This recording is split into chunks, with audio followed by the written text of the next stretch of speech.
Blacks and whites jointly celebrated Barack Obama's historic election victory in Harlem. The next day, African Americans like Sidney James said the win reflects unity and a big step forward in race relations.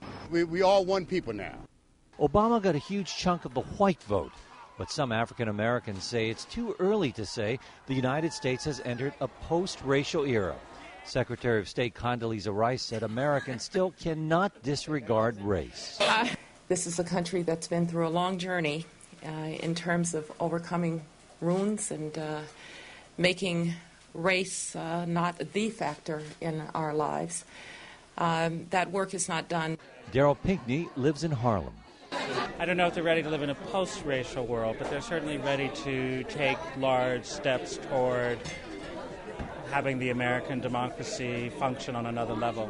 But attitudes are changing, especially among the young, who overwhelmingly voted for Obama.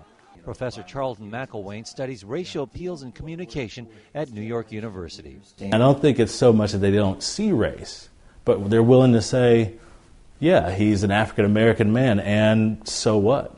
He can be president. McIlwain senses a danger in overemphasizing the historic nature of Obama's achievement.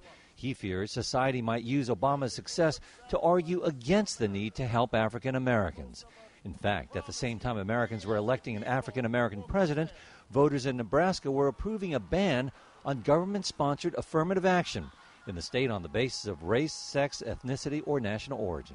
I think the danger is the degree to which society might look to Obama's candidacy, his victory, and say race no longer matters, and therefore your claims to racial injustice also are no longer real or significant. Black Americans still make less money and have shorter lifespans than other Americans. They're also more likely to be unemployed. And so Obama will have to tiptoe carefully on the issue of race, reminding Americans that they've made much progress, yet underscoring there are still issues to be solved. Fred Katayama, Reuters, New York.